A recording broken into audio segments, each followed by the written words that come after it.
பரிசுத்த லூக்கா எழுதின சுவிசேஷம் 19ஆம் அதிகாரம் முதல் 4 வசனங்களே நான் வேதத்திலிருந்து வாசிக்கிறேன். இது என்னுடைய சொந்த கொள்கையோ தத்துவமோ நான் பேசவில்லை.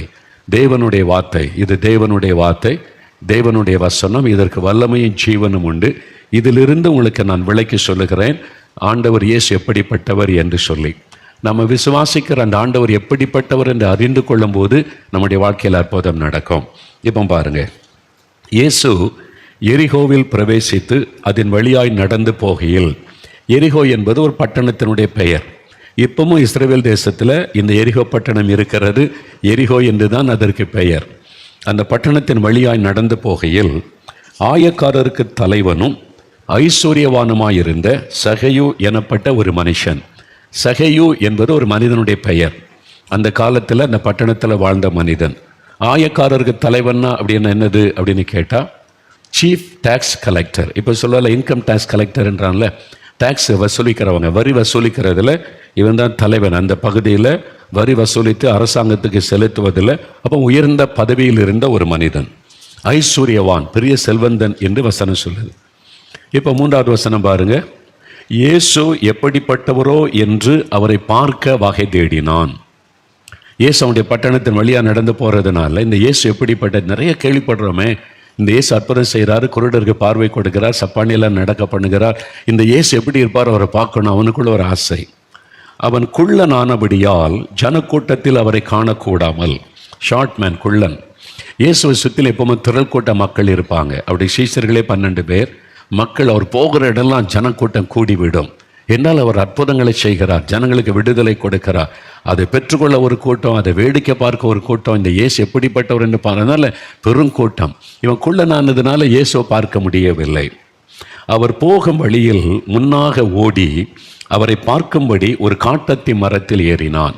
காட்டு அத்தி மரம், காட்டத்தி மரம். அத்தி மரம் பார்த்தீங்கன்னா அது சின்னதாக தான் இருக்கும், ரொம்ப பெருசாக இருக்காது. காட்டு அத்தி என்பது பெரிய மரமாக இருக்கும். காட்டத்தி மரம் பெரிய மரமாக இருக்கும். இப்போவுமே இதே மாதிரி மரங்கள் அந்த பட்டணத்தில் இருக்கிறது. காட்டத்தி மரத்தில் ஏறினான். அதில் உட்காந்து பார்க்குறோம், பெரிய செல்வந்தன், பெரிய பதவியில் இருக்கிற லீடர், தலைவனாக இருக்கிறவன். அவன் வெட்கப்படலை பாருங்களேன். ஏன்னா இயேசுவை பார்க்கணுன்னு ஒரு ஆசை அவனுக்கு. எல்லாரும் சொல்கிறாங்களே இயேசு இப்படிப்பட்ட ஒரு அற்புதம் செய்கிறார், விடுதலை கொடுக்குறார், நீ இவரை பார்க்கணும், அவர் எப்படி தான் இருக்கிறார், நீ பார்க்கணும் ஒரு ஆசை, இயேசுவை பார்க்க வேண்டும் என்ற ஆசை உங்களுக்கு இருக்குதா? இயேசுவை பார்க்கணுன்னு ஆசைப்படுறீங்களா? இயேசு உங்கள்கிட்ட பேசணுன்னு ஆசைப்படுறீங்களா? நிறைய பேருக்கு அந்த ஆசை இல்லை. எனக்கு சுகம் கிடைச்சா போதும், விடுதலை கிடைச்சா போதுன்னு. நீங்கள் ஆசைப்பட்டால் அவர் தன்னை உங்களுக்கு வெளிப்படுத்துவார். நீங்கள் ஆசைப்படணும், இந்த இயேசுவை நானும் பார்க்கணும் அப்படின்னு சொல்லி. அவன் ஆசைப்பட்டதுனால மரத்து மேலே ஏறி உட்கார்ந்துருக்கிறான். இப்போ இயேசு அந்த இடத்தில் வந்தபோது அண்ணாந்து பார்த்து அவனை கண்டு, சகேயுவே, நீ சீக்கிரமாக இறங்கி வா, இன்றைக்கு நான் உன் வீட்டில் தங்க வேண்டும் என்றார். அவன் சீக்கிரமாக இறங்கி சந்தோஷத்தோடு இயேசுவை தன் வீட்டிற்கு அழைத்து கொண்டு போனான். இதான் எழுதப்பட்டிருக்கிறாரு. அப்போ தொடர்ந்து சம்பவம் இருக்கிறது. இயேசு எப்படிப்பட்டவர்? கடந்த மாதத்தில் நாம் இதை தியானிச்சொல்ல இதே பகுதியை வைத்து இயேசு எப்படிப்பட்டவர், இயேசுவை நல்லா அறிந்து கொள்ளணும். நாம் வணங்குகிற கடவுள் எப்படிப்பட்டவர், நாம் விசுவாசிக்கிற அந்த ஆண்டவர் எப்படிப்பட்டவர், அவர் பரிசுத்தம் உள்ளவரா, அவர் எனக்காக என்ன செய்தார், அவருடைய குணம் என்ன, அவருடைய சுபாவம் என்ன. ஏதோ அவங்க சொன்னாங்க, இவங்க சொன்னாங்க, முன்னர் சொன்னாங்க, இப்படிலாம் ஐதீக சொல்லுது, அது சொல்லு, இது சொல்லலை. உங்களுக்கு அந்த ஆண்டவரை பற்றி என்ன தெரியும், நீங்கள் அறிந்து கொள்ளணும், தெரிந்து கொள்ளணும். ஒரு செல்ஃபோன் வாங்கினா அதில் என்னெல்லாம் இருக்குன்னு பார்க்குறீங்களே, பார்க்குறீங்க தானே? இதில் என்னெல்லாம் இருக்குது, எத்தனை ஜிபி இருக்குது, இதில் என்னெல்லாம் பார்க்க முடியும், என்னெல்லாம் இருக்குது, புதுசாக என்ன வந்திருக்குது, எல்லாம் பார்த்து தானே ஒரு செல்ஃபோன் வாங்குறீங்க. அதை வச்சுக்கல பெருமையாக சொல்கிறீங்க. அப்போது ஒரு பொருள் கொஞ்ச நாள் நான் பழசாயிரம் தூரப்பட்டு புதுசு வாங்குவீங்க. அதுக்கு அவ்வளோ கவனம் செலுத்துறீங்களே. நீங்கள் நம்புகிற அந்த கடவுள், நீங்கள் நம்புகிற அந்த ஆண்டவர், நீங்கள் வணங்குகிற அந்த ஆண்டவர் எப்படிப்பட்டவர், அவரை பற்றி உங்களுக்கு என்ன தெரியும்? அவங்க சொன்னாங்க, இவங்க சொன்னாங்கன்னு இல்லை, தனிப்பட்ட முறையில் நீங்கள் அவரை அறிந்திருக்க வேண்டும். அதுதான் ரொம்ப முக்கியம். நம்ம வணங்குகிற அந்த ஆண்டவரை அறிந்து கொண்டாலே நம்ம ஆசீர்வாதத்தை பெற்றுக்கொள்ள முடியும். நிறைய தப்பான காரியங்கள் எல்லாம் அந்த உலகத்தில் சொல்லப்படுகிறது. ஏன்னா மனிதனை கூட தெய்வமாக சொல்லிவிடுகிற ஒரு காலம் இது. மனிதர்களையே கடவுளாக சொல்லி, மனிதர்கள் கடவுளாக முடியாது. நமக்கு முன்னால் வாழ்ந்தவங்க அவங்க எவ்வளோ பெரிய ஆளாக இருந்திருக்கலாம், அவங்க கடவுளாக முடியாது. செத்து போயிட்டாங்க, அடக்கம் பண்ணிட்டு முடிஞ்சது, அவ்வளோதான். மரித்தம் உயிரோடு இருக்கிறாங்க பாரு, அதான் கடவுள். அப்படி யாராவது இருக்காங்களா? எல்லாம் இறந்துட்டாங்க. முன்னோரை வணங்குவது, அது மாதிரி செய்வது, மரித்த போனவங்களுடைய காரியம் முடிந்து போனது. அப்போது நம்ம வேதம் சொல்லுகிறது, இந்த இயேசு எப்படிப்பட்டவர் என்று பார்க்க அவனுக்குள்ள ஒரு ஆசை. இப்போ இயேசு தன்னை அவனுக்கு வெளிப்படுத்துகிறார். அவன் அந்தாந்த பார்த்து வெளிப்படுத்துகிறார். இந்த இயேசு எப்படிப்பட்டவர்? இயேசு அவனை கண்டார் என்று வேதத்தில் அவனை பார்த்தார். அவர் காண்கிற ஒரு தேவன், நம்மை பார்க்கிற தேவன், நம்மை காண்கிற தேவன் என்று கடந்த மாதத்தில் நம்ம தியானிச்சோம்ல. இப்போ ரெண்டாவது இந்த இயேசு பாருங்க, இயேசு அவனை கண்டு சகேவே இறங்கி வா என்று கூப்பிட்டார், அழைத்தார். அவனை பெயர் சொல்லி அழைக்கிறார். அவனுக்கு ஆச்சரியம், என் பேர் அவருக்கு எப்படி தெரியும்? நான் மரத்து மேலே உயரத்தில் உட்கார்ந்துருக்க, அவருக்கு எப்படி தெரியும்? அவருக்கு எல்லாம் தெரியும். உங்களை தெரியும், உங்கள் குடும்பத்தை தெரியும், உங்களுடைய பிரச்சனை தெரியும், உங்களுடைய பாடுகள் தெரியும், உங்களுடைய வாழ்க்கையின் ரகசியம் தெரியும். இயேசுக்கு தெரியாதது ஒன்றும் கிடையாது. அவர் சகலத்தையும் அறிந்த ஒரு தேவன். அவர் அழைக்கிறார், நீ வா, உன் வீட்டில் நான் தங்கணும்னு சொல்லி. அப்போ முதலாவது அவர் காண்கிற தேவன், ரெண்டாவது அவர் அழைக்கிற ஒரு தேவன். நீ வா மகனே, நீ வா மகளே, தன்னிடத்திலே அவர் அழைக்கிற ஒரு தேவன். அப்போ இன்றைக்கு அதை பற்றி தான் தியானிக்கணும். இந்த இயேசு எப்படிப்பட்டவர்? அவர் காண்கிற தேவன், நம்முடைய கண்ணீரை காண்கிறவர், உபத்திரவத்தை காண்கிறவர், பாடுகளை காண்கிறவர், நம்முடைய வேதனைகளை காண்கிறவர், கண்டு உதவி செய்கிறவர். ரெண்டாவது அவர் அழைக்கிற ஒரு தேவன். நீ வா அப்படின்னு அழைக்கிற ஒரு தேவன். அந்த அழைப்பை பற்றி வேதத்தில் ஒரு வசனம் இருக்கிறது. மத்தேயு 11:28 வசனத்தை நீங்கள் வாசிக்கும் போது, வருத்தப்பட்டு பாரம் சுமக்கிறவர்களே, நீங்கள் எல்லாரும் என்னிடத்தில் வாருங்கள், நான் உங்களுக்கு இளைப்பாறுதல் தருவேன். இயேசு ஒரு அழைப்பு கொடுக்கிறார். வருத்தப்பட்டு பாரம் சுமக்கிறவர்களே, ஏதோ ஒரு வருத்தம் அது பாரமாய் அழுத்துகிறது.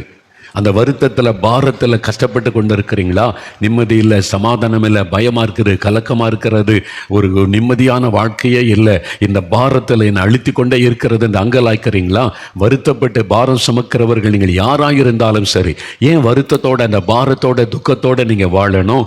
என்னிடத்தில் வாருங்கள், நான் இளைப்பாறுதல் தருவேன். அந்த பாரத்தை மாற்றுவேன், அந்த துக்கத்தை மாற்றுவேன், அந்த வேதனைகளை மாற்றுவேன். நான் உங்களுக்கு ஒரு இளைப்பாறுதலை தருவேன், ஆறுதலை தருவேன், சந்தோஷத்தை தருவேன். இயேசு வாக்கு கொடுக்கிறார். அதுக்கு தான் அழைக்கிறார். அவர் எதுக்கு அழைக்கிறார்? நீ வா என்னிடத்தில். எதுக்கு அழைக்கிறார்? உங்களுடைய வருத்தத்தை மாற்ற, பாரத்தை மாற்ற, உங்களுக்கு ஒரு இளைப்பாறுதலை கொடுக்க, சந்தோஷத்தை கொடுக்க ஆண்டவர் உங்களை அழைக்கிறார். ஏதோ ஒரு பாரத்தை சுமந்து கொண்டு இருக்கிறீங்க, ஏதோ ஒரு துக்கத்தை சுமந்து கொண்டு இருக்கிறீங்க, வேதனையோடு இருக்கிறீங்க. உங்களை பார்த்தா, என் மகனே, என் மகளே, என்னிடத்தில் வா, நான் உனக்கு இளைப்பாறுதல் தருவேன். இயேசு தன்னிடத்தில் வருகிற ஒருவரையும் புறம்பே தள்ள மாட்டார் என்று வசனம் சொல்லுகிறார். என்னிடத்தில் வருகிற ஒருவனை நான் புறம்பே தள்ள மாட்டேன். நீ எல்லாம் பாவி, வராதப்போ அப்படின்னு யாரையும் இயேசு சொல்ல மாட்டார். நீ இந்த ஜாதி, நீ அந்த ஜாதி, நீ இந்த லாங்குவேஜ் பேசுகிறாளே, நீ இன்னாள் வராத பக்கத்தில், அப்படி சொல்லுகிற தேவன் அல்ல. யாராக இருந்தாலும் வரலாம். அவருக்கு எந்த வித்தியாசமும் கிடையாது. எல்லாரையும் அவர் சொல்லுகிறார், நீ வருத்தப்பட்டு பாரம் சுமந்து கொண்டிருந்தா நீ வா, நான் உனக்கு இளைப்பாறுதல் தருகிறேன். அதான் இயேசு கிறிஸ்து கொடுக்கிற அழைப்பு. அவர் அழைக்கிற ஒரு தேவன். உங்களைத்தான் அவர் அழைக்கிறார்.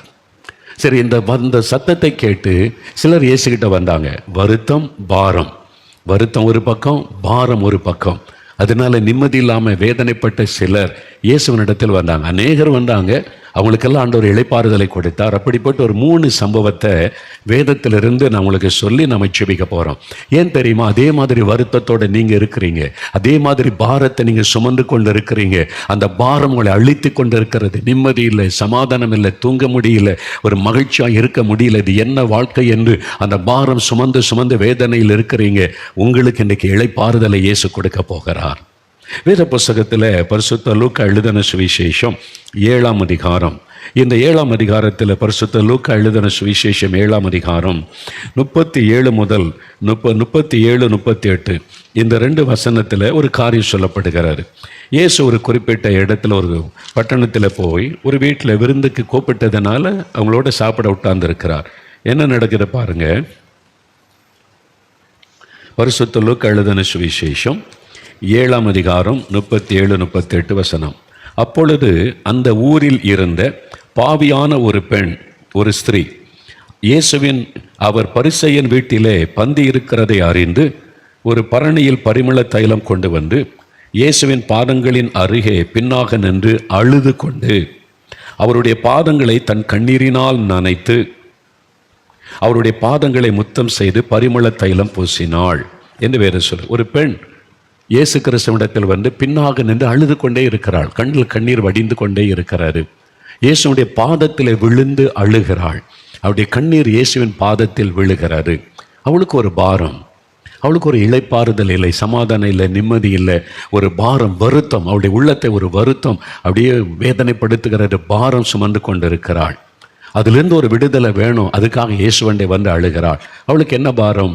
வியாதி இருந்துச்சா? இல்லை. கடன் பிரச்சனையா? இல்லை. அவளுக்கு வேற என்ன பிரச்சனை? பாவம். பாவியான ஒரு பெண் என்று வேதத்தை குறிப்பிடுகிற பாவம் தான் அவளுடைய பிரச்சனை. இன்னைக்கு மனுக்குலத்தின் மிகப்பெரிய பிரச்சனை என்னன்னு கேட்டால் பாவம் தான். வியாதியை விட, தேவைகளை விட, மற்ற பிரச்சனைகளை விட மிகப்பெரிய பிரச்சனை பாவம்.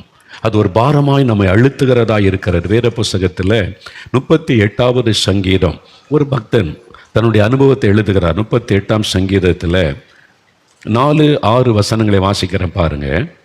என் அக்கிரமங்கள் என் தலைக்கு மேலாக பெருகிற்று, அவைகள் பார சுமையை போல என்னால் தாங்கக்கூடாத பாரமாயிற்று.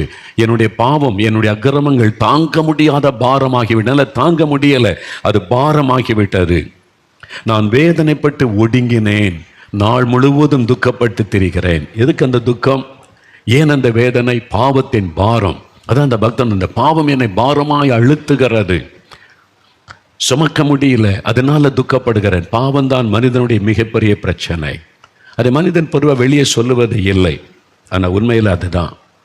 ஏதோ ஒரு பாவம், மதுபான பழக்கம், போதை வஸ்துகளை பயன்படுத்துவது, ரகசிய பாவங்கள், பண ஆசை, ஏதோ ஒரு பாவம், பாவ பழக்கம் உங்களுடைய வாழ்க்கையை பாதித்து கரைப்படுத்தி உங்களுக்குள்ளே ஒரு பாதிப்பை உண்டாக்கி விட்டது, நிம்மதியை இழந்து போன சூழ்நிலை. 51 சங்கீதம் 3ஆம் வசனத்தில் ஒரு பக்தன் சொல்லுகிறான், என் பாவங்கள் எப்போதும் என் கண்களுக்கு முன்பாக வந்து நிற்கிறது. நான் கண்ணை மூடினா செய்த பாவம் தான் முன்னால் வந்து நிற்குது. அது என் மனசாட்சியை வாதிக்கிறது, நிம்மதி இல்லை, சமாதானம் இல்லை, பாரமாய் அழுத்துகிறது. இதுதான் இன்றைக்கு அநேகருடைய பிரச்சனை. உங்களுடைய பிரச்சனை அதுதான். அதனால தான் நிம்மதி இல்லை, சமாதானம் இல்லை, நிம்மதியை தூங்க முடியல, எப்பவும் ஒரு குழப்பமான நிலைமை. அந்த பாவம் உங்களை பாதித்து கொண்டு இருக்கிறது, மனசாட்சியை பாதித்து கொண்டு இருக்கிறது. அது மாத்திரம் இல்லை, நீங்கள் அது அது உங்களுக்கு பாதிப்பை உண்டாக்கின உடனே அதை விட்டு விட நினைக்கிறீங்க, அது வேண்டாம் அப்படின்னு சொல்லி. ஆனால் விட முடியல. யோவான் 8:34 வசனத்தில் இயேசு சொன்னார், பாவம் செய்கிறவன் பாவத்துக்கு அடிமையாக இருக்கிறான். பாவம் மனிதனை அடிமையாக்கி விடுகிறது. அதை விட நினைக்கும் போது விட முடியலை, மதுபானத்தை விட நினைக்கும் போது விட முடியலை. நீங்கள் 15 வருஷம் 20 வருஷம் குடிக்கிற ஆள்கிட்ட கேட்டு பாருங்களேன், ஏன் விட்டுறக்கூடாது? நான் வேணும்னே குடிக்கிறேன், தெரியாமல் இந்த பழக்கத்துக்குள்ளே நுழைஞ்சிட்டேன், என் ஃப்ரெண்ட்ஸ் மூலமாக, நண்பர் மூலமாக, ஏதோ ஒரு சூழ்நிலையில் இப்போ என்னால் விட முடியலை. அதை விட்டால் பைத்தியம் பிடிச்ச மாதிரி அது யார் எனக்கு விடுதலை தருவாங்க? இதுதான் இன்றைக்கி மனிதனுடைய பெரிய பிரச்சனையாக இருக்கிறது. அவனை அடிமையாக்கி விடுகிறார். அப்போ மனசாட்சி குற்றப்படுத்துகிறாரு. நீ ஒரு பாவி, ஒரு நாள் பாரு, உன் குடும்பம் பாதிக்கப்படுது, உன் மனைவி பிள்ளைகள் பாதிக்கப்படுறாங்க.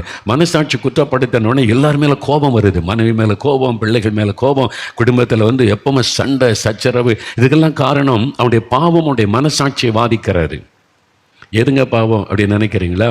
உங்களுக்குள்ள தேவனுடைய குரல் ஒன்று இருக்கிறது. என்ன தெரியுமா? மனசாட்சி தான் தேவன் ஒவ்வொரு மனிதனுக்குள்ள வைத்திருக்கிற தேவனுடைய குரல். நீங்கள் பாவம் செய்யும் போது அந்த குரல் பேசும். நீ மதுபானம் குடிக்கிற, வேசித்தனம் பண்ணுற, இது பாவம் வந்து உள்ளேருந்து பேசும். அதை யாரும் செவி கொடுப்பதில்லை. அந்த குரல் எழும்பின உடனே நிம்மதி போயிடுது, சமாதானம் போயிடுது, தூங்க முடியல. அந்த மனசாட்சி வாதிக்கிறது. அதான் தேவனுடைய குரல். ஒரு நீதிபதியை தேவன் ஒவ்வொரு மனிதனுக்குள்ளே வைத்திருக்கிறார். எல்லா மனிதனுக்குள்ள யாரும் இது பாவம்னு தெரியாதுன்னா ஒருத்தரும் சொல்ல முடியாது, எல்லாருக்குமே தெரியும். அதை செய்ய ஆரம்பிக்கும் போது மனசாட்சி உணர்த்தும், மனசாட்சியில் ஒரு பாதிப்பு வரும். அதுதான் நிம்மதியை இழந்து போகிறதற்கு காரணம். அப்போ அந்த குற்ற மனசாட்சி. அதனால தான் இன்றைக்கி மனிதன் பாவத்தை கலாச்சாரமாய் பிசாசு மாற்றி விட்டான். பாவத்தை மனிதனுக்குள்ளே கொண்டு வந்து அது ஒரு கல்ச்சராக மாற்றிட்டான். ஒரு காலத்தில் பாருங்களேன், மதுபானம் எந்த மதுபானமாக இருக்கட்டும், லிக்கர்னு ஒன்று குடித்தா அது பாவங்க, அது சரியில்லைன்னு சொல்லுவாங்க. இப்போது ரம் குடிக்கலாம், அதில் தப்பு. விஸ்கி தான் குடிக்கூடாது, அது குடிக்கூடாது, ரம்மு குடிக்கலாம், அது வாரத்தில் ஒரு நாள் ஜாலியாக குடிக்கலாம். இப்போ பெண்கள் குடிக்க ஆரம்பிச்சிட்டாங்க, கணவன் மனைவியாக உட்காந்து குடிக்கிறாங்க. தமிழ்நாட்டிலே இந்த கலாச்சாரம் வந்து விட்டார். உலகத்தின் பல நாடுகளில் இருந்த கலாச்சாரம் இன்றைக்கு இந்தியாவுக்குள்ளே பரவி கொண்டு இருக்கிறாரு. இப்போ அவங்களுக்கு அது தப்பாகவே தெரியல, அது ஒரு மதுபானம், அது போதை கொடுக்கக்கூடியதுன்னு. அதுக்கு சப்பு கட்டது இல்லை, நல்லது, இது தேவை தான், என்றைக்கோ ஒரு நாள் தானே குடிக்கிறோம். அதனால் கணவன் மனைவி குடும்பமாய் குடிக்கிற கலாச்சாரம், பாவத்தை சாத்தான் கலாச்சாரமாய் மாற்றிவிட்டான். ஒரு காலத்தில் லஞ்சம் வாங்கினா இறுதியும் துடிக்கும், பயப்படுவாங்க. இப்போ லஞ்சம் வாங்குறதுக்கு யாராவது பயப்படுறாங்களா? என்ன, லஞ்சம் வாங்காத ஆளுக்கு தான் பயம். நம்மளை ஏதாவது குற்றப்படுத்திடுவாங்க, நம்மளை கேவலமாக பேசுவாங்கன்னு. ஏன்னா எல்லாரும் வாங்குறாங்களே, மேலேருந்து கீழே வரைக்கும் எல்லாரும் ஊழல் பண்ணுறாங்க, லஞ்சம் வாங்குறாங்க. கலாச்சாரமாக பிசாசு பாவத்தை மாற்றி விட்டான். இன்றைக்கி அதுதான் நடக்கிற காரியம். அப்போ இன்றைக்கி அமெரிக்கா தேசத்தில் பிள்ளைகளுக்கு இது மாதிரி பாலியல் சம்பந்தமான அறிவு அவங்களுக்கு இருக்கணும்னு சொல்லி பாடம் நடத்துகிறாங்க. நான் கேட்டேன், என்ன சொல்லிக் கொடுப்பாங்கன்னு. ஒரே வார்த்தையில் சொன்ன, பிரதர், பாவம் செய்யாத, இந்த வயசில் எல்லாம் செய்யக்கூடாது, படிக்கிற காலத்தை அப்படி சொல்கிறது இல்லை, எப்படி பாதுகாப்பாக பாவம் செய்வது அதான் சொல்லிக் கொடுக்குறாங்க. அதான் இன்றைக்கி அமெரிக்காவில் பெற்றோருடைய பிரச்சனை. பாதுகாப்பாக இப்படி பாவம் செய்யுது, இதை சொல்லிக் கொடுக்கறதுக்கு ஒரு கல்வி நிறுவனமாக பாருங்கள். கலாச்சாரமாய் பாவம் மாறிக்கொண்டு இருக்கு. அதான் சாத்தானுடைய தந்திரம். எல்லாரையும் செய்ய வச்சுட்டா, ஒரு ஆள் லஞ்சம் வாங்கினா மனசாட்சி வாதிக்கும், குற்றப்படுத்தும்.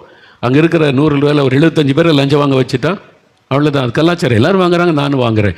பாவம் இன்றைக்கு அப்படி மாறிக்கொண்டு இருக்கிறது. ஆனால் தனியாக வீட்டுக்கு வரும்போது மனசாட்சி வாதிக்கும். இது பாவம். வீட்டில் ஒரு பிரச்சனை வரும்போது, வேதனை வரும்போது மனசாட்சியை வாதிக்கும். அது பெரிய பாதிப்பை கொண்டு வரும். அப்போ பாவம் சமாதானத்தை பாதித்து, ஆனால் தான் நிம்மதி கிடையாது.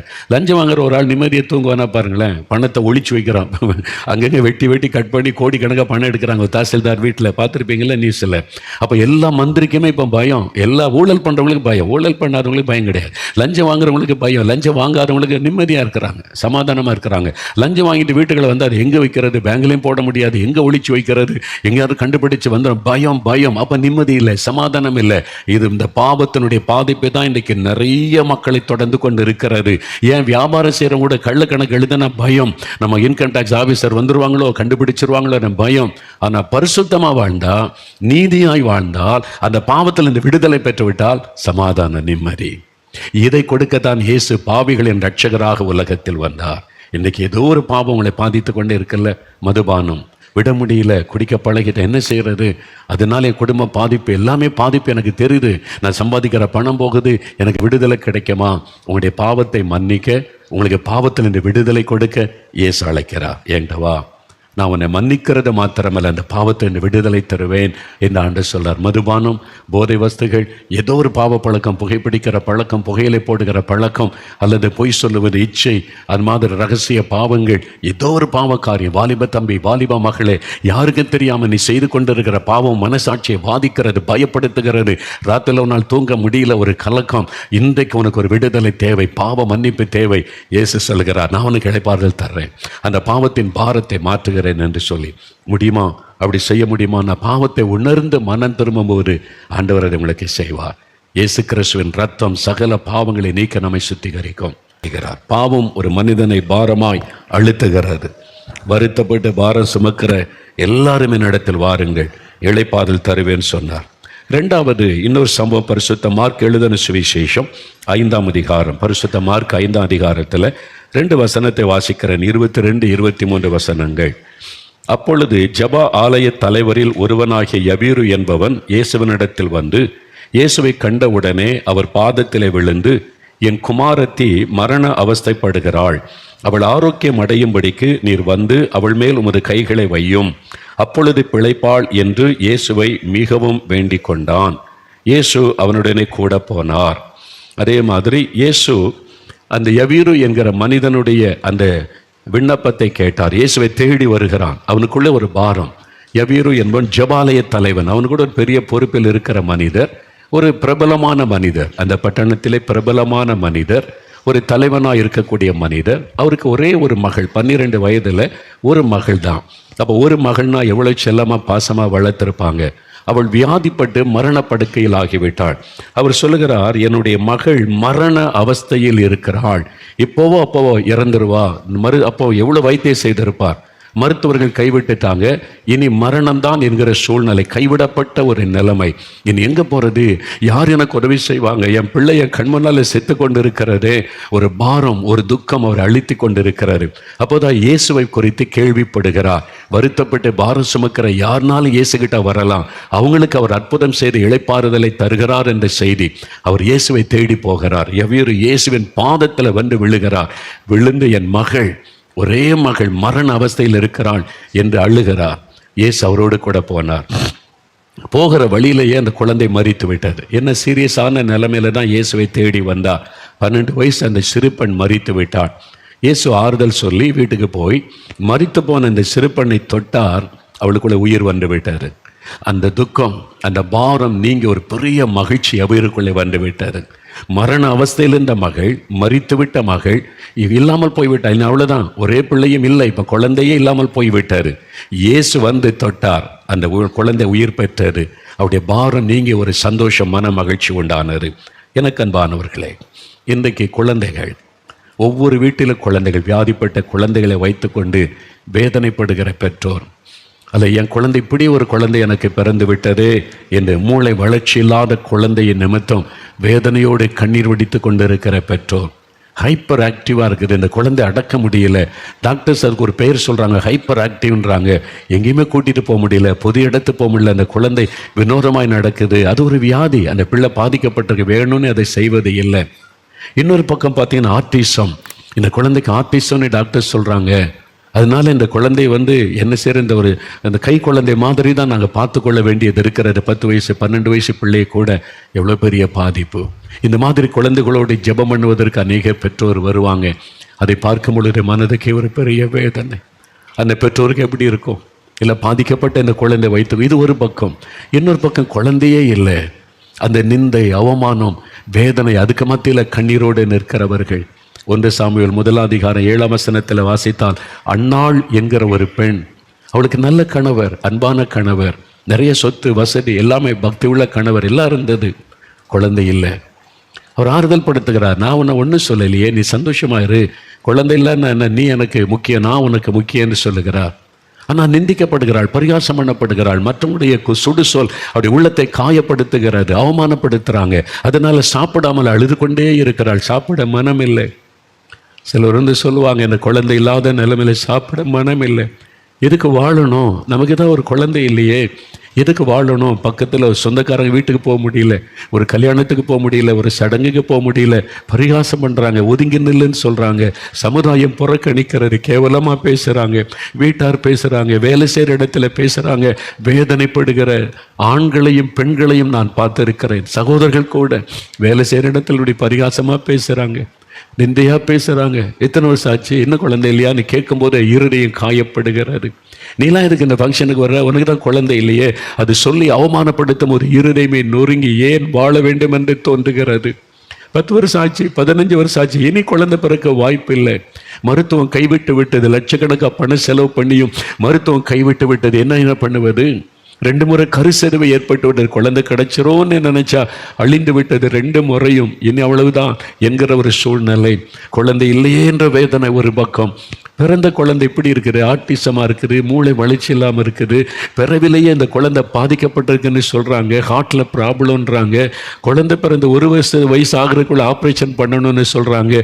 பாதிக்கப்பட்ட குழந்தை, வியாதிப்பட்ட குழந்தை, இப்படி எல்லாம் வேதனையில் இருக்கிற ஒரு மன நிலைமையில் ஒரு பாரம், துக்கம், நிம்மதியாக இருக்க முடியல. அந்த குழந்தைகளை நினைச்சு சந்தோஷப்படவும் முடியல. அந்த குழந்தையை நினைச்சு அன்பு காட்டுகிறோம், பாசம் காட்டுகிறோம். ஆனால் உள்ள பாதிக்கப்பட்டு இருக்கிற இந்த பிள்ளையுடைய எதிர்காலம் என்ன? இந்த குழந்தை நாம இப்போ ஓகே, இன்னும் பெருச பிள்ளைய வளர்ந்தா எப்படி, அதனுடைய எதிர்காலம் என்ன? பல கேள்விகள் உள்ளத்தை கசக்கி பிழிகிறது. பாரம். இத்தனையோ குடும்பத்தில் இந்த பாரத்தோடு இருக்கிறீங்க, ஒரு துக்கம், வேதனை, இந்த பாரத்தோடு இருக்கிறீங்க. ஆண்டு சொல்லார், வருத்தப்பட்டு பாரம் சுமக்கிறவர்களே என்கிட்ட வாங்க, உன் குழந்தையை கொண்டு வாங்க, நான் தொட்டு ஆசீர்வதிக்கிறேன், நான் குழந்தையை தொட்டு குணமாக்குகிறேன். ஆண்டவர் சொல்லுகிறார், நான் குணமாக்குகிறேன், நான் அற்புதம் செய்கிறேன், உன் பாரத்தை நான் மாற்றுகிறேன் என்று ஆண்டவர் சொல்லுகிறார். அவரிடத்துல குழந்தைகளை கொண்டு வந்தாங்க தாய்மார்கள், சீஷர்கள் அதட்டினாங்க, இயேசுவை டிஸ்டர்ப் பண்ணாங்க, போங்க என்ன. இயேசு சொன்னார், இல்லை, பிள்ளைகளை ஆண்டு வரட்டும், அவங்கள நான் ஆசீர்வதிக்கணும். ஆண்டவர் கரம் வைத்து பிள்ளைகளை ஆசீர்வதித்தார். குழந்தை இல்லாதவளுக்கு குழந்தையை கொடுத்து துக்கத்தை மாற்றுகிறவர், பாதிக்கப்பட்ட குழந்தைகளுக்கு சுகம் கொடுத்து அந்த பாரத்தை மாற்றி ஆறுதல் படுத்தி மகிழ பண்ணுகிற தேவன் இன்றைக்கு உங்கள் வீட்டில் இந்த அற்புதத்தை செய்ய போகிறார். இன்றைக்கு பாதிக்கப்பட்ட உள்ளத்தோடு வேதனையோடு காணப்படுறீங்களா? இன்றைக்கு ஆண்டவர், கற்பத்தின் கனி இல்லையே, ஒரு குழந்தை இல்லையே, 13 வருஷம் கடந்துட்டு, 15 வருஷம் கடந்துட்டு, இனி எங்க? எல்லா ட்ரீட்மெண்ட்டும் பார்த்தாச்சு, இனி அவ்வளவுதான் அப்படி நினைக்கிறீங்களா? இல்லை, இயேசு சொல்றார், என் மகளே, என் மகனே, நான் உன் பாரத்தை மாற்றுவேன், உன் துக்கத்தை மாற்றுவேன், உன் வருத்தத்தை மாற்றுவேன், நீ என்கிட்ட வான்னு சொல்லுகிறார்.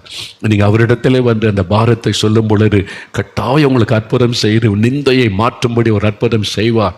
உங்களுடைய அவமானங்கள் நீங்கும்படி ஒரு குழந்தை செல்வத்தை தருவார்.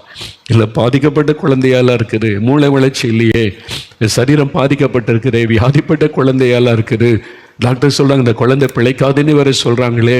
ஆண்டவர் சொல்றார், என்கிட்ட கொடு, உன் குழந்தைய நான் தொடுறேன், நான் சுகமாக்குகிறேன், என்கிட்ட கொடுன்னு ஆண்டவர் சொல்லுகிறார். அவர் கையில் கொடுங்க, அவருடைய பாதத்தில் வச்சிருங்க. யவீரு இயேசுகிட்ட வந்து கண்ணீர் விட்டு அழுதான், அவனுடைய பாதத்தில் விழுந்தான், தன்னுடைய பாரத்தையெல்லாம் சொன்னான். ஒரே குழந்தை, ஒரே பெண் குழந்தை சாக கிடக்குது, வேதனைப்படுகிறது. நான் வர்றேன், வர்ற வழியில் குழந்தை இறந்துட்டு முடிஞ்சு போச்சு எல்லாம். இல்லை அழாத, நான் அந்த குழந்தை உயிரோடு எழுப்பி தருகிறேன். இயேசு எழுப்பி கொடுத்தார்ல, உங்களுக்கு செய்வார்.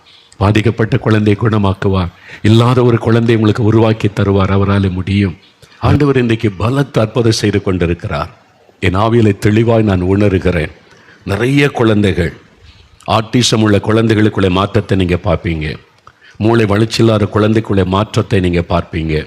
ஹைப்பர் ஆக்டிவ் குழந்தை நார்மலாய் மாறுவதை பார்ப்பீங்க. விசுவாசிங்க, தினம் தலையில் கை வச்சு ஸ்தோத்திரம் பண்ணிக்கிட்டே இருங்க, பிள்ளைகளுக்குள்ளே மாற்றம் வருவதை காண்பீங்க. விசுவாசிங்க. மருத்துவர்கள் சூழ்நிலை சொல்லுவாங்க. அந்த சகோதரி சொன்னால 13 வருஷம் குழந்தை இல்லை, இனி நார்மலாக நேச்சுரலாக குழந்தை பெற வாய்ப்பே இல்லை, ஏன்னா எல்லா ட்ரீட்மெண்ட்டும் பார்த்தாச்சு. அதான் மருத்துவர்கள் சொன்னாங்க. ஆனால் ஏசு அற்புதம் செய்தார்ல, அதான் மிராக்கிள். நீங்கள் விசுவாசிங்க, தலையில் கை வச்சு ஸ்தோத்திரம் பண்ணிக்கிட்டே இருங்க, குழந்தைகள் நார்மல் சைல்டாய் மாறிவிடும். உடைய ஜெபம் கேட்கப்பட்டார். இன்னும் ஒரு காரியத்தை தியானித்து நம்ம செபிக்க போகிறோம். இயேசு சொல்லுகிறார், வருத்தப்பட்டு பாரம் சுமக்கிறவர்களே என்னிடத்தில் வாருங்கள். ஏதோ ஒரு பாரம் வருது, இயேசு கிறிஸ்துக்கிட்ட வாங்க. மனுஷர்கிட்ட போகணும் அவசியம் இல்லை, 4 மணிக்கு வரணும் அவசியம் இல்லை. இயேசு கிறிஸ்து, இயேசு கிறிஸ்து, இயேசு கிறிஸ்து. ஒருவேளை இங்கே ஜெபிக்க வந்தால் மோகலாசை தேடி வரக்கூடாது, இயேசுவை தேடி வரணும். அப்படிதான் ஒரு சகோதரி சொன்னாங்க, பயங்கரமாக பாதிக்கப்பட்டு வேதனையோட இனி மரணம்தான்ற நிலைமையில் அவங்க கிறிஸ்துவ அறியாதவங்க. யாரோ சொன்னாங்க, இன்றைக்கி வந்தாங்க. இங்கே உள்ளே வந்து பார்த்தா அவங்களுக்கு யாரையும் தெரியாது, மோகலாசை தெரியாது, கூட்டம் தெரியாது, ஏதோ இயேசுவை பற்றி சொல்கிறாங்கன்னு தெரியும். உள்ளே வந்து முழங்கால் போட்டு, இயேசு உண்மை தேடி நான் வந்திருக்கிறேன், எனக்கு ஒரு அற்புதம் செய்யுங்க. இயேசு பிரத்யட்சமாய் தொட்டு சுகமாக்கிட்டார். அவ்வளோதான். அவங்க ஏசு, நான் உங்களை தான் பார்க்க வந்தேன், நீங்கள் வரும்போது அப்படி சொல்ல, இயேசு கிறிஸ்துக்கிட்ட வாங்க, இயேசு கிறிஸ்து வேண்டாம். அவர் தான் சொல்கிறார், என்கிட்ட வா, இளைப்பாறுதல் தருவேன். மோகலாசெல்லாம் இளைப்பாறுதல் தர முடியாது, நான் இப்படி அற்புதம் செய்ய முடியும். இயேசு, இயேசு. அப்போ உங்கள் வீட்டிலையே நீங்கள் அவர்கிட்ட வர முடியும். உங்களுடைய இருதயத்தில் இயேசு கிறிஸ்துக்கிட்ட வருவது, இயேசுவண்டை நெருங்குவது. அதனால சும்மா இயேசு சிலையை பார்த்து அதுக்கிட்ட போவது அல்ல. அந்த சிலையில் இயேசு கிடையாது, படத்திலேயே இயேசு கிடையாது. எவ்வளோ அழகாக சிலை செஞ்சு வச்சாலும் இயேசுவின் சிலைக்குள்ளே இயேசு இல்லை, படத்திலேயும் இயேசு இல்லை. அவர் சிலைக்குள்ளும் படத்துக்குள்ளும் இருக்கிற தேவன் அல்ல, மனுஷனுடைய உள்ளத்திலே வாசம் பண்ணுகிறவர். அவர் ஆவியாக இருக்கிறார். உங்கள் பக்கத்தில் இருக்கிறவர் வீட்டில் நீங்கள் கூப்பிடுங்க, இயேசுவே நான் உங்ககிட்ட வர்றேன், நீங்கள் எங்கள் வீட்டில் வந்திருக்கிறீங்க, அப்படி சொல்லுங்கள், போதும். அவ்வளோதான். இன்னொரு அற்புதத்தை வாசிக்கலாம். பரிசுத்த மார்க் எழுதின சுவிசேஷம் 1ஆம் அதிகாரம் 40 42 வசனம் வரைக்கும் நான் வாசிக்கிறேன். ஒரு மனிதன் இயேசுவை தேடி வருகிறார். பாருங்க. அப்பொழுது குஷ்டரோகி ஒருவன் இயேசுவினிடத்தில் வந்து அவர் முன்பாக முழங்கால் படியிட்டு, உமக்கு சித்தமானால் என்னை சுத்தமாக்க உம்மால் ஆகும் என்று இயேசுவை வேண்டிக் கொண்டான். இயேசு மனது உருகி கையை நீட்டி அவனை தொட்டு, எனக்கு சித்தமுண்டு, சுத்தமாக என்றார். இப்படி அவர் சொன்ன உடனே குஷ்டரோகம் அவனை விட்டு நீங்கிற்று, அவன் சுத்தமானான். குஷ்டரோக வியாதி தொழுநோயினால் பாதிக்கப்பட்ட ஒரு மனிதன். இயேசு கிறிஸ்துவின் நாட்கள், அந்த காலத்தில் இந்த தொழுநோய் ஒரு மனிதனுக்கு வந்துட்டா ஊருக்குள்ளே அவனை வைக்க மாட்டாங்க.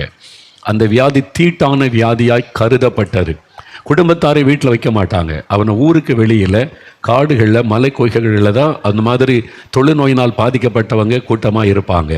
அரசாங்கத்தின் மூலமாக அவங்களுக்கான உணவுகள் கொண்டு கொடுக்கப்படும். தூரத்தில் வச்சுருவாங்க, அவங்க எடுத்து சாப்பிட்டு கொண்டு ஊருக்குள்ளே வரக்கூடாது, வந்த கல் எடுத்து அடித்து விரட்டிடுவாங்க. அது தீட்டான வியாதியாக அந்த காலத்தில் அப்படி கருதப்பட்டிருந்த காலம். அதனால் அவங்க சொந்த குடும்பத்தார் கூட பார்க்க வர முடியாது.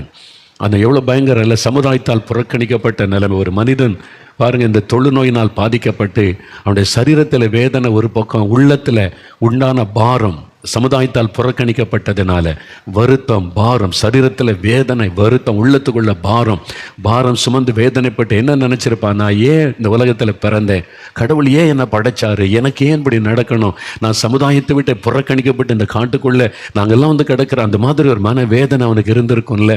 எப்படியோ இயேசுவை பற்றி கேள்விப்படுகிறான். இப்படி ஒருத்தர் வந்திருக்கிறாரு, அவர் எல்லாருக்கும் சுகம் கொடுக்குறாரு, அற்புதம் செய்கிறாரு, அவர்கிட்ட போனால் சுகம் கிடைச்சிரும். அதனால தான் இயேசு ஒரு மலையிலே பிரசங்கத்தை முடித்து வரும்போது தான் இவன் இயேசுவிடத்தில் வருகிறான்.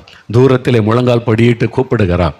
அவனை பார்த்தோன்னே எல்லாம் விலைக்கு ஓடி இருப்பாங்க. ஐயோ, தொழுநோயாளி தொழுநோயாளி. ஏன்னு சொன்னால் அந்த காலத்தில் தொழுநோயினால் பாதிக்கப்பட்ட ஒரு மனுஷன் இருந்தால் யாராவது வழிபோக்கர் வந்தால் அவன் முகத்தை மூடிக்கணும். அந்த துணியினாலே மூடி அன்க்ளீன் அன்க்ளீன் அப்படி சத்தம் கொடுக்கணும், தீட்டு தீட்டு அப்படின்னு சொல்லி. உடனே மக்கள் விலைக்கு போயிடுவான், பக்கம் கூட யாரும் போக மாட்டாங்க. அப்போ இயேசுகிட்ட வந்த உடனே அவன் முழங்கால் படிட்டு நிற்கிறான், தூரத்தில் தான் நின்றிருப்பான். இப்போ எல்லாரும் விலைக்கு ஓடுறான், ஐயோ தீட்டான வியாதி உள்ளவன் என்று.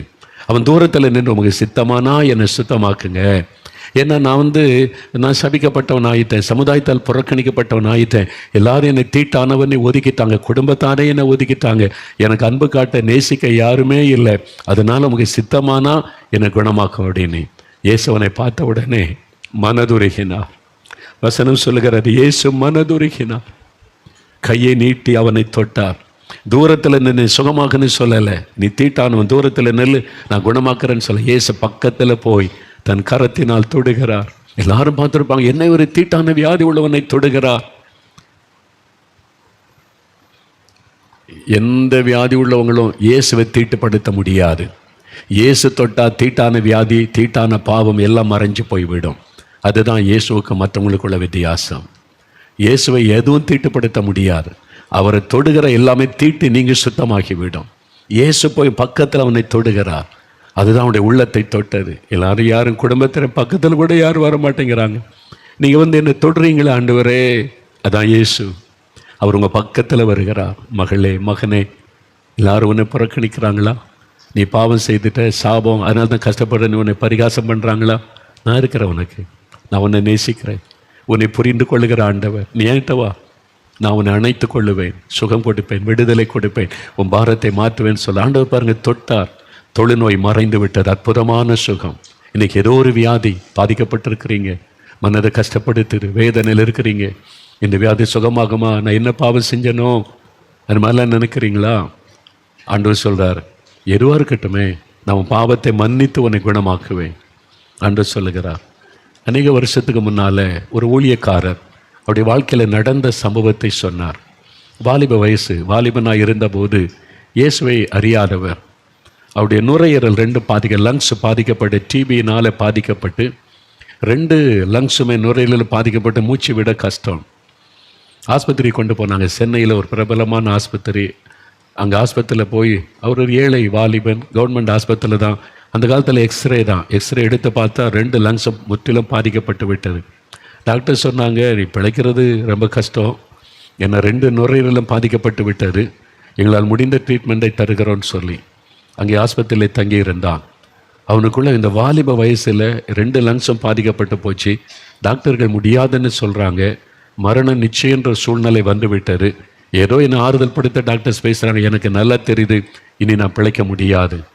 ஏன் இந்த வாலிப வயசில் எனக்கு இந்த வியாதி, நான் ஏன் இப்படி ஒரு மரண வேதனையில் இருக்கணும்? அழுது கொண்டே இருப்பான், படுக்கையில் அழுது கொண்டே இருப்பான். எனக்கே இந்த வியாதி, நான் என்ன பாவம் செய்கிறேன்? இப்படி பல கேள்விகள் உள்ளத்தில். அந்த பாரம் அழுத்தி கொண்டே, தூங்க முடியாது, சாப்பிட முடியாது. அந்த மன அழுத்தம் அவனுக்குள்ளே செத்து போயிடலாம். கொஞ்சம் கொஞ்சமாக இந்த வியாதியில் சாவதை விட ஒரேடியே செத்துடலான்னு சொல்லி ஒரு நாள் மாலை நேரம் அவன் ஆஸ்பத்திரி விட்டு வெளியேறி ட்ரெயினில் விழுந்து செத்துடலான்னு சொல்லி ஒரு ரயில்வே ட்ரெயின் போகக்கூடிய அந்த ரயில்வே லைனில் அப்படியே நடந்து கொண்டிருந்தான். அப்படி ஒரு இரவு நேரம், ஒரு 8 மணி 8:30 மணி இருக்கு. அப்படி ஒரு இரவு நேரம், அப்படி இருள் சூழ்ந்து இருக்கிறது, யாருமில்லாத இடத்துல ட்ரெயினில் விழுந்துருன்னு சொல்லி நடந்து கொண்டே இருக்கிறான். மனதில் பாரம் துக்கம் அழுத்தி கொண்டே இருக்கிறார். யார் எனக்கு இருக்கிறாங்க? யார் என் மீது அக்கறைக்குள்ளே இருக்கிறாங்க? இந்த மன வேதனையோடு அழுது கொண்டே சாவதற்கு போய்கொண்டிருக்கிற நேரம், திடீரென்று ஒரு சத்தம் உடைய காதலை துணிக்கிறது. மரணத்தை நோக்கி ஓடிக்கொண்டிருக்கிற வாலிபனே, நீ வா என்னிடத்தில் என்று இயேசு அழைக்கிறார். ஒரு சத்தம், மரணத்தை நோக்கி ஓடிக்கொண்டிருக்கிற வாலிபனே, நீ வா என்னிடத்தில், நான் உனக்கு இளைப்பாறுதல் தருவேன். அந்த சத்தம் கேட்டவுடனே நின்றான். திரும்பி அங்கங்கே பார்க்குறான்.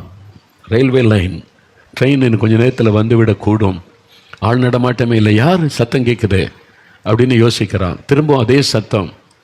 அவன் கேட்டது தூரத்தில் ஒரு வெளிச்சம் தெரிகிறது. அப்போ அங்கேருந்து தான் அந்த சத்தம் வருது, மைக்கில் பேசுகிற அந்த ஸ்பீக்கர் பாக்ஸ்லேருந்து வருகிறது. ஏதோ அங்கே நடக்குதே அப்படின்னு சொல்லி அவன் அறியாதபடி அந்த சத்தம் அந்த இடத்தை நோக்கி நடக்க ஆரம்பித்தான். அது போன மைதானத்தில் ஒரு கூட்டம் நடக்கிறது. ஏராளமான மக்கள் உட்கார்ந்து இருக்கிறாங்க. மேடையில் ஒருவர் பிரசங்கித்து கொண்டு ஜெபம் நடத்தி கொண்டு இருக்கிறார். அவர் ஜெபம் நடத்தும் போது அவருடைய வாயிலிருந்து வந்த வார்த்தை தான் அது. மரணத்தை நோக்கி ஓடிக்கொண்டிருக்கிற வாலிபன், நீ வா என்னிடத்தில், இளைப்பாதல் தருவேன் என்று இயேசு அழைக்கிறார் என்று. அப்போ அந்த வார்த்தை தான் தன் காதலை விழுந்தது. அவன் நினைச்சா, இயேசு தான் என்னை அழைத்திருக்கிறார். நான் தானே மரணத்தை நோக்கி ஓடிக்கிட்டு இருந்தேன், நான் தானே தற்கொலை பண்ண போய் கொண்டிருந்தேன், எனக்காகத்தான் அந்த வார்த்தை வெளிப்பட்டு இருக்கிறது என்று சொல்லி கொஞ்ச நேரம் நின்று பார்த்தான். நீ இயேசுவண்ட வா, உனக்கு ஒரு விடுதலை சுகம் உண்டுன்னு அந்த ஊழியர் அழைப்பு கொடுத்த போது அநேகர் மேடைக்கு அருகில் போனாங்க. இவனை ஓடி போனான். ஓடி போய் முழங்கால் படிட்டு, இயேசுவே இடத்துல வந்திருக்கிறேன், சாக போன என்ன கூப்பிட்டீங்களே, தற்கொலை பண்ண போன என்ன நீங்க தானே கூப்பிட்டீங்க, நான் வந்திருக்கிறேன், இளைப்பாறுதல் தாங்க, எனக்கு சுகம் தாங்க. நீ கண்ணீர் விட்டு அவன் அழுதான். கண்ணீர் விட்டு அழுதான். ஆண்டவர் அந்த கண்ணீரை கண்டா. ஆண்டவருடைய வல்லமை தொட்டாரு. அவனுக்குள்ள உடனே ஒரு சுகத்தை உணர்ந்தான். அவனுக்குள்ள ஒரு மாற்றம் உண்டானதை உணர்ந்தான்.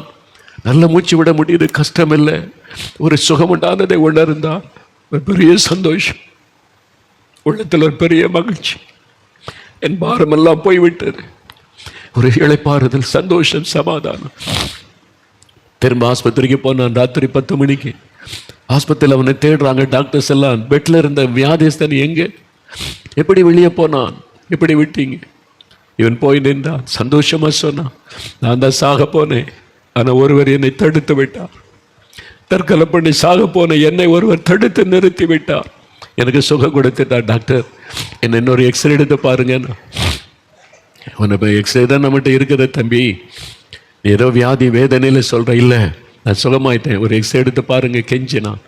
சரி, ஓ விருப்பத்துக்காக செய்வோன்னு சொல்லி எக்ஸ்ரே எடுத்து பார்த்தா கம்ப்ளீட் கிளியர், வியாதியே இல்லை, புதுசாக மாறிவிட்டது லங்ஸ்.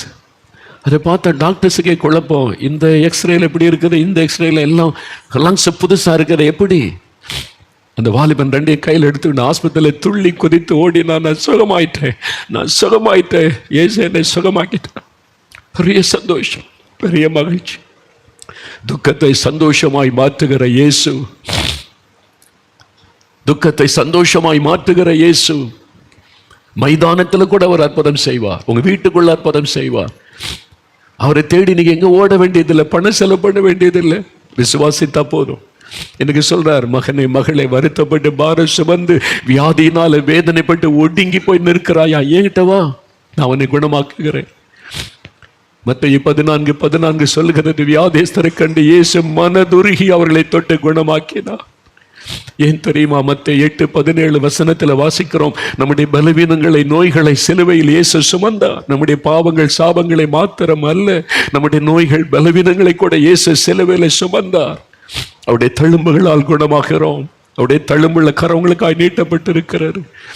என்ன வியாதியானாலும் குணமாக்குவார். கேன்சர் வியாதி 4th ஸ்டேஜ், அவ்வளோதான் சொல்றாங்களே, இயேசுவால முடியும். அவங்களுக்கு தான் இயேசு செய்வாரா? உங்களுக்கு செய்வார். அவர் பட்சபாரம் உள்ள தேவன் அல்ல. முழங்கால் படிடலாமா? வியாதி உள்ளவங்களுக்காக ஜெபிக்க போகிற முழங்கால் படியிடுங்க. ஆண்டவருடைய பாத்தில் அப்படியே முழங்கால் படியிட்டு இப்போ ஆண்டவருடைய சமூகத்தில் ஜெபிக்க போகிறேன். வியாதி உள்ளவங்க வியாதி உள்ள இடத்துல கை வைத்து கொள்ளுங்க. கேன்சர் வியாதியை கூட குணமாக்கி 4th ஸ்டேஜ் முடிஞ்சதுன்ற ஒரு ஆளுக்கு புதிய ஒரு வாழ்க்கை இயேசு தந்திருக்கிறாரு. யாரால் அப்படி செய்ய முடியும்? இயேசு என்கிற அற்புதமான ஒரு ஆண்டவர் நான் உனக்கு செய்வேன்னு சொல்றார். இருதயம் பாதிக்கப்பட்டுட்டா அங்கே கை வைங்க. லங்ஸ் பாதிக்கப்பட்டிருக்குதா அங்கே கை வைத்து கொள்ளுங்க. கிட்னி செயலற்று போச்சுடா, இன்னைக்கு செயலிழந்த கிட்னி ஆண்டவர் செயல்பட வைக்கிறார். கெட்டு போன இருதயத்தை புதிதாய் மாற்றுகிறார். பாதிக்கப்பட்ட கண்களை புதிதாய் மாற்றுவார். கட்டிகளை மறைய பண்ணி, கேன்சரை மறைய பண்ணி விடுதலை தருவார். கர்ப்பப்பையிலை சுகம் தருவார். எலும்புகள், நரம்புகள் எங்க பாதிப்போ கை வைத்துக் கொள்ளுங்க, அல்லது இருதயத்தில் கை வைத்துக் கொள்ளுங்க. வியாதிப்பட்ட யாராவது உங்க வீட்டில் இருந்து அவங்க மேல கை வைத்துக் கொள்ளுங்க. ஆஸ்பத்திரியில் இருக்கிறவங்க அவங்க மேல கை வைத்துக் கொண்டு இயேசுவே தொடுங்க. இயேசுவின் நாமத்தை சொல்லுங்க, இயேசுவின் பெயரை சொல்லுங்க. இயேசுவே உங்களுடைய தள்ளுமுள்ள கரத்தினாலே தொடுங்க, குணமாக்குங்கன்னு சொல்லுங்க. ஜெபிக்க ஆரம்பிங்க, ஜெபிக்க ஆரம்பிங்க. இயேசுவே குணமாக்குங்க, இயேசுவே சுகம் தாங்க, இயேசுவே விடுதலை கொடுங்க. இயேசுவே இந்த வியாதியின் கட்டுகள் அறுக்கப்படட்டும், இந்த கேன்சர் வியாதி மறையட்டும், இந்த ஆஸ்துமா வியாதி இயேசுவின் நாமத்தில் விலகட்டும். இயேசுவே இயேசுவே என்னை தொடுங்க. அல்சர் வியாதி இயேசுவின் நாமத்தில் மறையட்டும். என் எலும்புகளிலே சுகம் வரட்டும், நரம்புகளிலே சுகம் வரட்டும், கர்ப்பப்பையிலே சுகம் வரட்டும். இயேசுவின் நாமத்தில் நாமத்தில், இயேசுவின் நாமத்தில், இயேசுவின் நாமத்தில் ஆண்டவரே இந்த வாத வியாதிகள் எல்லாம் விலகட்டும். பயன்படுத்த முடியாது கைகள் சுகமடையட்டும், கால்கள் சுகமடையட்டும், சிறுநீரக சுகமடையட்டும். ஜெபிங்க. பொல்லாத கேன்சர் வியாதி மறையட்டும் இயேசுவின் நாமத்தில். ஆண்டவரே தொடுங்கப்பா, தொடுங்கப்பா, ஒவ்வொருவரே தொடுங்கப்பா.